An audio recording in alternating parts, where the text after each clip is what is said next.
Yo, what's good? I wanted to make a chill video about lenses.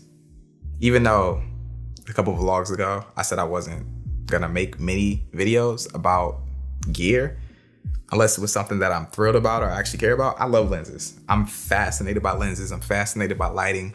It's the cameras that don't really excite me like that. So I wanna go through the lenses that I have of my EF collection. I actually did a video like this maybe a year or two ago at this point where I only had 2 lenses. So since then, I've doubled up.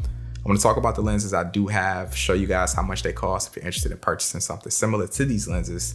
And also wanna talk about why I haven't made the jump to RF, even though both of my cameras are RF mount cameras. So let's hop straight into it. All right, so first lens is the Canon 16 to 35 millimeter f 2.8 version 3. And if the autofocus is heightened at all, it's because I have it on eye tracking and it's probably trying to keep my eyes. Anyways, I like this lens a lot. I haven't used it much in the past, but it's one of those lenses that can pretty much do everything. The 16 to 35 is very expensive, but I feel like the price of it is justified in the sense that you can do everything on it. I originally bought this lens because I was doing a lot of vlogging and I found myself in scenarios where I needed the extra f-stop. I needed to be able to go down to a f2.8. And I was also finding myself in situations at the time where I was needing to swap lenses a lot because I had a lot of prime lenses at the time. And I'm like, you know what? Sometimes I really don't feel like switching lenses. So this came about, I bought it and I've been happy about it. I just haven't been doing much vlogging lately, as you guys know, and I just haven't been doing jobs lately where I'm like super pressed on time and I don't necessarily have the time to be able to swap out lenses. All right, so this lens is great for photo, for video, for APS-C, for full frame. It's good on all of these different scenarios. If I'm going on a job and I don't have time to swap lenses, this is what I'm gonna pick up. If I'm going on a trip and I only wanna bring one lens, this is probably the lens I'm gonna choose more than likely. It's very wide. I can get semi-close telephoto stuff with it. The photos off of it look incredible. It goes down to a f2.8, which is great. Be able to get a little bit of depth on APS-C and full frame. This is a great lens. It's very expensive, but if you're looking to purchase that one lens that does everything that you can use on full frame and APS-C, this is one of those lenses that's definitely worth the investment. I like it a lot. And I think it's worth it. You know, if you're thinking about it, I think the price is definitely solid for it. Let's talk about this one. This is the Canon 50mm f1.2 L series lens. And this is kind of like a jack in a box. I don't know if that's the right term. This is kind of like a wild card for me because before I had this lens back in the day, the 50mm that I would gravitate to is the 50mm f1.4 Canon lens, which was a USM. And I like that lens a lot more than the plastic 50 that you can get for about 3 times less. Not even because of the build quality, because of the focusing. It's not that the plastic 50 focus is bad in autofocus, but when it comes to manual focusing, I always preferred the USM version of the 50mm because the focus throw on the 50mm is too short. It just made it very hard for you to manual focus when using that lens. It's great, it's sharp, it's crispy, it's lightweight, it's awesome, but when it came to manual focusing, I freaking hated it. So I would always use the f1.4. Now I got this lens, the only reason I got this lens was because my brother sold it to me and he was selling it for such a good price. I bought this lens with no cosmetic scratches or dings or anything for $500, which is an incredible price for this lens. So I just had to scoop it up. But since I picked it up, I've actually been using it a lot. And this 50 for me is the lens that I'm gonna pick up and use if I'm trying to compress the background a little bit in my videos. Say I need the background to feel a little bit closer to the subject. That's the lens that I'm gonna pick up. If I'm doing some photography, some photos for my family, that's probably the lens I'm going to pick up as well. I just like the look that it gives. I don't do much photography, but I actually do a lot when it comes to my own personal stuff and my family. We just took a trip out to Joshua Tree, and this was pretty much the lens that I used for almost all of the photos just because I like the aesthetic of it so much. So this 50mm is great. One thing I will say is that I can't say that I would purchase this lens fresh out of the box for retail. I don't think it's... The hell does that sound? That was wild. I had to check on that. I ain't in the hood, so I had to make sure I want nobody out there going crazy, you know. But where was I at? Yeah, I wouldn't buy this fresh out of the box for the price that it costs for retail. I think the 1.4 is a great option. And I will say the autofocus may be significantly better on this lens, but the 1.4 is just fine. I love that lens.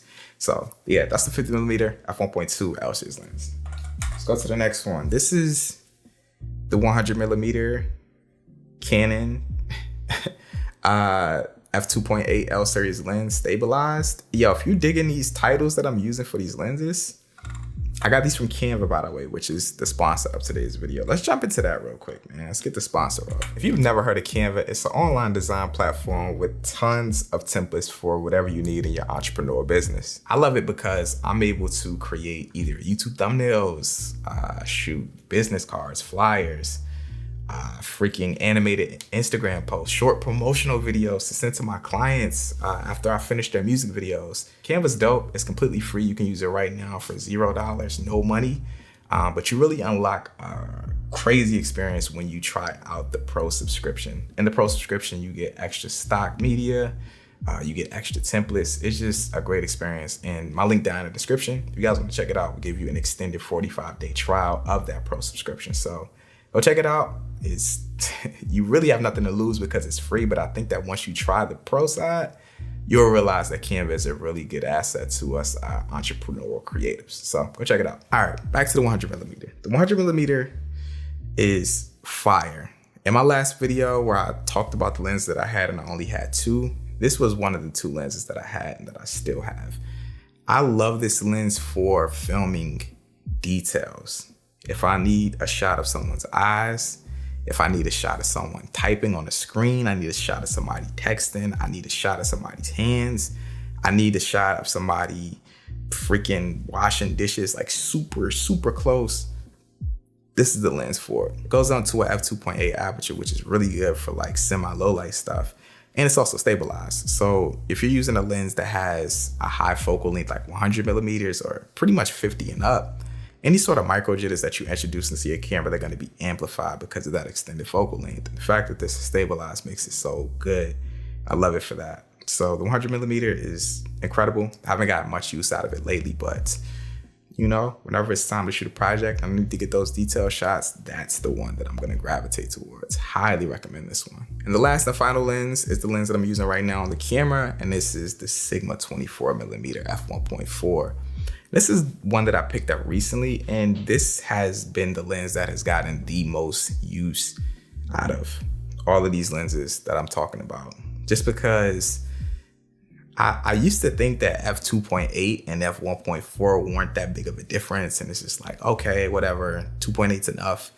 But man, the things that you can do going all the way down to an f1.4 is just, it's so much better. And even if you don't go all the way down to an f1.4, say you go down to like an f2 is so much better, like so much better. Say you're in a low light situation, obviously you're gonna want that lower f-stop to be able to lower down your ISO. But another really good thing about having a low aperture is you're able to lower the output of the light that you're using in the scene, which in turn makes the light a lot softer. So for a scene like this, you know what I mean? I got my aperture super low, which means I can have my light intensity super low and it's softer. It's not like creating any hot spots on my skin, hopefully.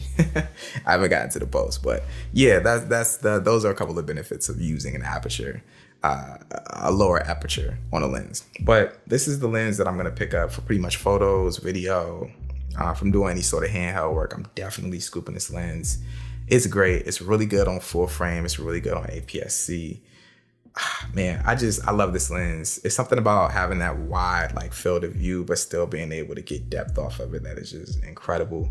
I like this lens, highly recommend it. Of all of these lenses that I'm talking about, I think they're all really good. But if you're trying to get like one lens that's a prime lens that has a really good aperture range, I highly recommend you guys look into this 24mm or even a 35mm. With the lenses out of the way, why haven't I switched over to RF? Back when I used to use the GH5, I used to use focus by wire lenses for some stuff, not for everything. But whenever I would get into a situation where I would rig my camera completely up, I would have a shoulder rig, I would have a follow focus on it, it would work fine. Like, you know, it wasn't too many gripes that I had, even though I felt like the focus pulling was a little bit inconsistent because it was an electronic lens, which was focused by wire. My bad. Other than that, it was good.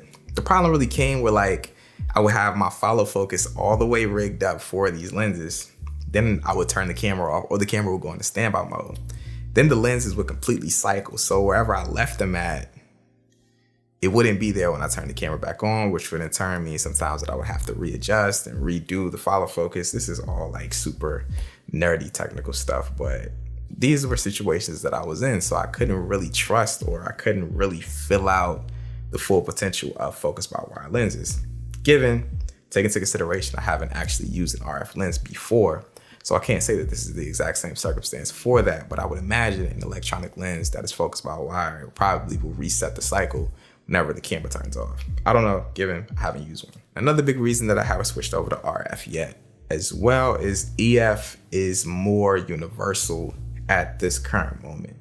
I can't say what will happen in the near future, what will happen a couple years down the line, but what I will say is EF lenses go onto every single camera system. I've used EF lenses on Lumix. I've used EF lenses on Sony. I've used EF lenses on Red. We've used EF lenses on Red.